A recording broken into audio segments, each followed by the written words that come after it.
All right, we're going to kind of share the State of the Church report. We'll just hand the microphone to each other, and we're going to start by letting you know that this church is thriving. Our membership is up by about 60 to 80 over our lowest point in 2021, and I actually just looked, and it's more like 100 at this point, so really going up.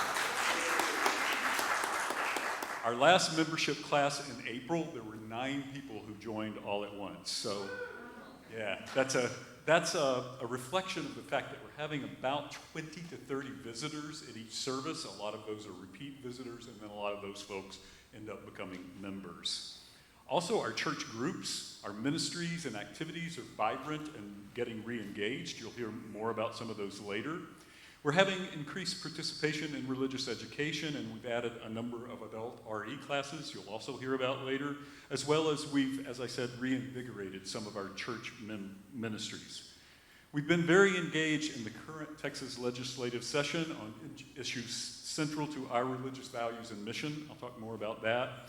And we're noticing that participation in church activities beyond just the Sunday worship, I shouldn't say just, beyond the Sunday worship, has increased, and we're especially seeing a trend that newer members are getting involved in other things more quickly than they seem to in the past. So I want to say something about caring. First UU Cares is a team that is charged with providing care in this congregation, but I do want to remind you that everyone is part of the care team.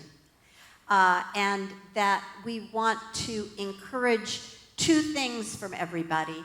One is that if you have needs, if you have joys or sorrows, please communicate them with the ministers, whoever they may be, and the First UU Cares team, because we do want to be sure you are cared for. And the other thing that I want to say is that if you hear of concerns, if someone says something to you, to express your concern, to listen to them, yes, but also to ask them, would it be okay if I shared that with the minister? Would it be okay if I shared that with the First UU Cares team? We want to change the culture to a culture of a really caring congregation. So this year we have revitalized First UU Cares with cards, visits, memorial service support, and so much thanks to Susan Thompson and Tony Wagner for their work with this. And I especially want to thank Tony because she's been such a gift and blessing to our families who are having memorial services. It's an extremely hard time in people's lives, and she has been there and guided the process in so many ways. It's been a true gift. Great, thank you from me also, Tony and Susan. I also want to thank Margaret Borden, Thomas Medina, and Julie Pache. They have revitalized our Healthy Relations team, which helps us to stay in covenant with each other, and are helping us look at our covenant, examine it, and if needed, to revise it later on. So thank you. I see Margaret and Tomas. Also, our newly formed Earth Keepers group, our fearless leader, Donna, is right here. Roseanne and some of the other members also, they have really been making a difference, cleaning up and improving our grounds. They went to a workshop on imagining future possibilities for our property, which was followed by a sermon, and they're going to continue the conversation to follow up from that workshop. And then our social action group. Wow, they have just been doing so much. Many thanks to Frankie Summers and David Overton, who are leading that up, as well as the leaders of our pillars, or our issues groups, which are LGBTQI+ groups, our reproductive justice group, our Green Sanctuary Climate Crisis group, voting rights and democracy, our Inside Amigos and immigration, and our racial justice group. They've all been doing terrific work, and our Green Sanctuary folks helped relaunch our Spring into Action, where every spring we concentrate on an issue in social action. This time it was on the climate crisis with a sermon and service and lots of activities following that. So thank you all on that. I just, while we're talking about social justice, want to talk about how great it's been to see such an active presence at the state capitol during this legislative session. Many thanks to Reverend Aaron and all who have shown up for that. It's been a tough session, but we've done great work. And as we continue this work with our new interim minister, Michelle, that you heard about earlier, we can build on this. I think one of the great things we had this time is we kind of had a built-in relationship with Texas Unitarian Universalist Justice Ministry because their executive director happened to be our minister of joy and justice. So that worked out very well to kind of formalize that relationship.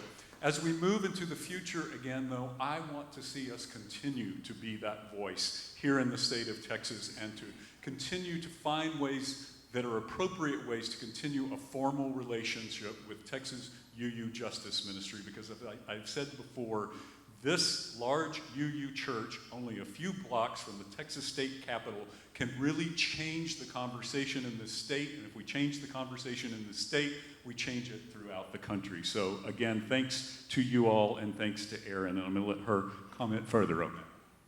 Thank you.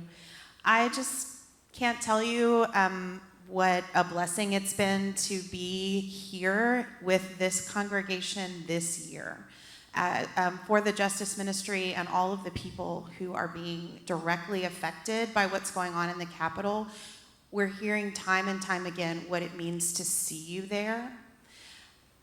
This has been the hardest session that many people just agree it's been the worst. And so many people have come up and said what it has meant to them, particularly trans people who have not felt welcome in a church, what it has meant to them to see our seminarians holding space, to see people from this church, to see a presence from Unitarian Universalists. So I just want to underscore it and thank you all for that and let you know that I absolutely look forward to having conversations with Chris as a colleague about what a relationship would be like, because you are central and vital to this work, and so thank you so much for that. And then I wanted to also say one piece about the memorials, because I often find myself as a community minister doing memorials for people who aren't members of the church but have asked to have memorials here, and weddings as well.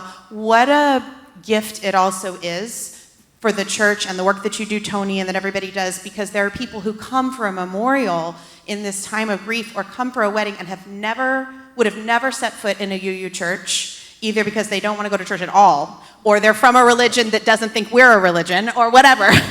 And they get their hearts and minds really opened by the beautiful experience that they have here with those ceremonies. So thank you about that too. I think that's to me. So, Chris mentioned adult religious education. One of the things that we heard as we were doing listening groups was that people wanted activities to start up. They wanted things back. And, well, we did it. I mean, you all did it. A lot of it was lay people who were stepping forward, who said, this needs to happen. We want to make it happen. And Kelly has certainly been instrumental with this, but I've had some engagement with it, with the adult religious education as well. We've had classes on nonviolent communication. Trans inclusion, a very important thing as we're looking at what's happening at the Capitol for sure, but also as we look at how do we welcome all different kinds of people? How do we change our thinking so that we're not centering the people who've generally been centered. So trans inclusion, there was a workshop, there was a class, ongoing class on the Enneagram. I did a class on making meaning in an upside down world. There was a class just yesterday on talking about money. Those will be continuing into the fall. So we are grateful for that. That's, money is just, it's one of those things that's part of our lives, and we need to be thinking and talking about it. The grief peer support group, that really falls kind of under the caring umbrella, but that is going very well, and it's such an important thing to be attending to in these times. I need to turn my page. Can I add? Some of us have been dancing together every Friday as well. Zumba. Yeah, okay. Chris did something on the proposal to change Article 2 of the UUA bylaws, and this is important too because I think it's a reflection of how the bonds that this church has to the larger Unitarian Universalist movement are kind of being reawakened some, and I think that that's a good thing. We've been talking about how we care for each other as church, and Braver Angels was another class. So there's been a lot of those different programs. In addition, I'd note that there was very strong participation in the interim activities that we offered. Over 100 people attending the listening circles that Aaron and I hosted. And the history workshop. Somebody asked me what the highlight was, and I think maybe my personal highlight was that history workshop, because I think that some crucial things were said out loud, and people had some ahas, and I think that we can, anytime that we're reflecting on how do we move into the future, we have to think about our past. We have introduced you to a number of different ministers, especially BIPOC ministers. I think it was important for people to see some different styles and some different presences and some different people in the pulpit. We began talking about widening the circle of concern, which is a UUA effort to widen the circle, to help us embrace more people with more different identities. And the management team has been looking at that report and talking about what it means for us. You know, I need to stop saying us. For you. For you. So there is, of course, continued work to be done. You know, communications always can use some a little bit more improvement. Not everything will be accomplished during interim. But it's important that we keep moving. And speaking of things that need some attention, I think you have something to say. So those of you that were at worship today heard me talk a little bit about how we have this great increase in attendance in our religious education classes, but at the same time we're seeing that less folks are able to volunteer, and many of those who do volunteer sometimes can't go all the way through. Things come up and they're not able to do some of the classes that they had signed up for.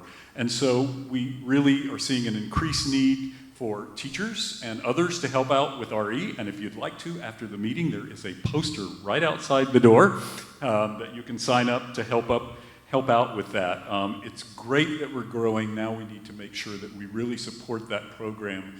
And let me say, as one of the ministers, and I know these two ministers agree with me, that's not a separate part of this church. It is integral to this church. It's the future of this church, so we really have to support it.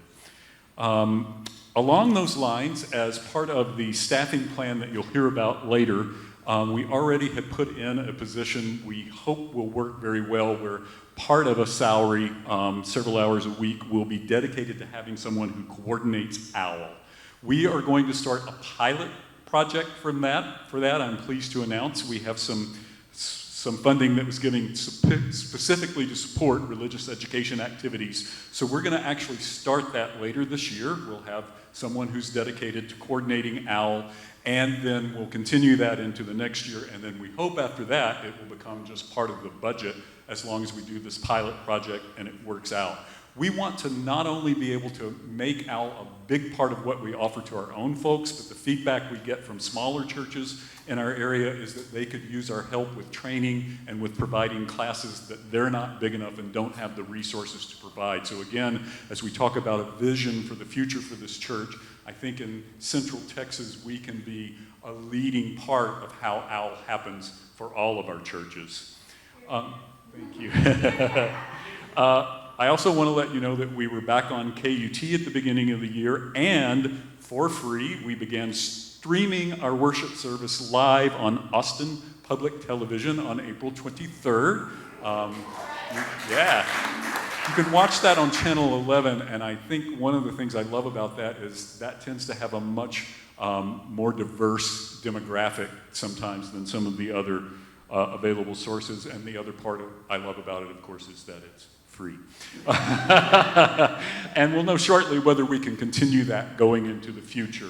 And they will also run pre-recorded programs. So for instance, if we have a public forum or other type of event that we think it would be important for our community to see, we can send that to them and they will show it for us. I think these types of outreach for the church are really, really important because even before the pandemic, there was an epidemic of loneliness out there, and the pandemic has only increased that and the aftermath of the pandemic. So there's this hunger for spirituality, I think, for being connected to something larger than ourselves that's out there that doesn't have all the trappings and dogma of some of what people have learned about religion. And there's this hunger for community and belonging. So I think we have to do these sorts of things. I think we need to be there for folks that really needs what this faith and this church has to offer in our area. Okay, he got on the soapbox so much he lost his place. I wanted to just say a couple of things about our staffing real quickly. First of all, we forget how great and talented and wonderful our staff is because we're so used to it. But let me tell you, we have one of the best church staffs that I think anyone has ever worked with. So, yeah. And as evidence of that, those visiting ministers that John Alou talked about got to work with several of our staff members because they had to in order to put a service together. And they told me in several instances this was the most cooperative, best trained church staff they have worked with as they've done guest ministry. So. And then just a reminder, we did make a staff change. We have hired Sasha as our office manager. She is taking over some of the building coordination, ordering supplies, the day-to-day stuff from Shannon. So Shannon can take over some of the bigger picture financial administration things like the budget and financial reports and that sort of thing, so that the ministers, particularly this one, can start to let go of some of that stuff and concentrate on, I don't know, ministry. So that's a great staff change, and both of them are doing a terrific job. I will echo the staff compliments. It's been amazing to work with this team. And Simone Monique Barnes, my co-worship leader for the Prince service, also commented on just how smooth it was, and to try something different with such a capable staff that's very reassuring when you're doing something different. And I know we want to be a place where we try things, So that brings me to how we welcome newcomers. So what I feel we're seeing right now, something akin to the election in 2016, where people are so hurt. There's so much pain, particularly in our state, because of the legislature, and people are seeking and needing communities like this right now. And so when we see, like Chris said, 20 or 30 visitors in a service, I think we're going to continue to see that, especially if you do things like share the online worship service with your friends. Some of you probably saw me taking video of Brent and the choir today, which might be a mild annoyance maybe for the person next to me when I'm taking video, but for everybody out there who finds out there's a church where they're doing Dream On and their children are singing, like that invitation to the wider community of Austin to come and check out this church, I think is really meaningful. So I would encourage you, number one, to recommit to inviting newcomers to church, because people, it's hard out there and they need community. So you never know who might say yes and who might get nourished by being here. And with that in mind, the last thing that I wanted to focus on before my interim ministry comes to a close at the end of July is this how we welcome people. And so we're going to have a workshop, as Chris mentioned. Kinsey and I are going to do it together on what makes you feel welcome, what maybe doesn't make you feel welcome, and it's different for different people. So we'll get a chance to share and listen to each other, kind of like with the history and the caring workshops, and then also share some best practices around being a multicultural community and different ways of welcoming. So we're really excited to have that time with you. We think it's going to be fun and inspiring. And then we're also going to be both talking about how everyone can be welcoming, just like we're wanting to really up our caring game across the board, same with welcoming, and also have some volunteer roles for people that are really about that. So you might start thinking about, am I someone who can commit to just being at one of the doors for 30 minutes as a genuinely friendly face, the first face somebody sees when they walk up to the door? Am I someone who just likes to talk with people and would be willing to commit to being at the visitor table in coffee hour so that no more visitors walk up and there's no one at the table that has a visitor sign to talk to? Or am I someone who likes to have information and would sit at the information table after worship? Because Kinsey can get pulled, Shannon can get pulled. We really need somebody at that visitor table who can really say to people, you're here, we're so glad, here's the next thing you could do. Or here's how to get on our newsletter, or whatever it is. And those are low, I think overall low effort jobs that people can sign up for once a quarter if you want to, or something like that. So we're really gonna focus on welcome in the next few weeks or so, and I'm excited about that. Living the eighth principle is the other thing that I want to talk about, and I think you've heard a lot about it already. We're just paying attention to that in everything we do. So your staff has been discussing the trans inclusion class just as folks have been attending the class. We feel that we're looking for places that are both big in our activities, like how we're showing up in the world, and small, having why pronouns and a link to information about pronouns in our email, or thinking about our language in the pulpit and our sources. And so we just want to name again for you that this is something that the church is paying attention to in all things, and we welcome your thoughts, your feedback, your ideas as we're living it out all together. I think that's me. All right, thanks, Erin. Quickly, I also just wanted to talk about this church has in the past and is growing into, again, being a teaching and mentoring congregation, and I think as we go forward again into the future, we can do that even more so and in bigger and more creative ways. So I wanted to let you know, for the past 3 years, I've been mentoring a minister who was in preliminary fellowship. When someone gets fellowship from the UUA, they have 3 years of being in kind of a preliminary test status. I was his mentor for those 3 years, and he just got final fellowship. Yeah, so, and I think it speaks well of this church that I was allowed to make that part of my ministry so that we're helping other ministers out in the world. We hope to begin welcoming interns again when we get through the interim process. And we're looking at creative ways to do this because our new ministers are looking at new ways of doing ministry that might not be in a church. So how can we provide internships that may not be the classic way that they've been done? And I think there's other mentoring opportunities that go beyond other ministers to other religious professionals like lay ministers and religious education professionals and administrative professionals. We have a great staff, as I said, and great resources that we could be a mentor beyond mentoring other ministers. And there's been a discussion among the ministers and the board about how can we get going again in the Central Texas area, conversations occurring between the different churches. How can we be a catalyst for that? The ministers already meet once a month in the sort of Central Texas area, but looking to going back to having the board presidents get together from time to time, the RE directors get together from time to time, the social action leaders, the administrators, et cetera. All of this, I think, us providing leadership is a part of one of our ends or goals, which is to provide leadership to and collaborate with the greater Unitarian Universalist community to expand the reach of our movement. So I would love to see this church become a big catalyst for that. And to that end, I started a conversation with Natalie Briscoe, who is the head of our UUA Southern region, and she and I are having coffee soon to talk about getting all this going. So that should be great. Finally, this is probably the last time I get to hold a microphone in front of you. You may see me on a screen somewhere, sometime, but I want to say thank you. I want to say thank you to this congregation for calling me out of retirement so that I could. It's like a culmination in some ways of my ministry, drawing from so many different parts of my ministry over the years, and it's been a real joy to be with this congregation.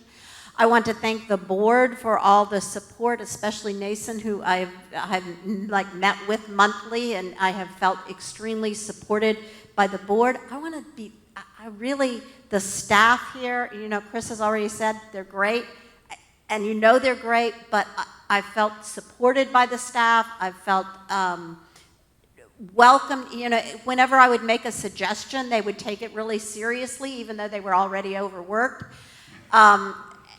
And that's a really positive thing to say. They are dedicated, they are committed, and all of the lay leadership who I have worked with, who I have encountered, everyone brings a love for this church, a really firm commitment to the church and to Unitarian Universalism, and to being the best church, to making this the best church that can be.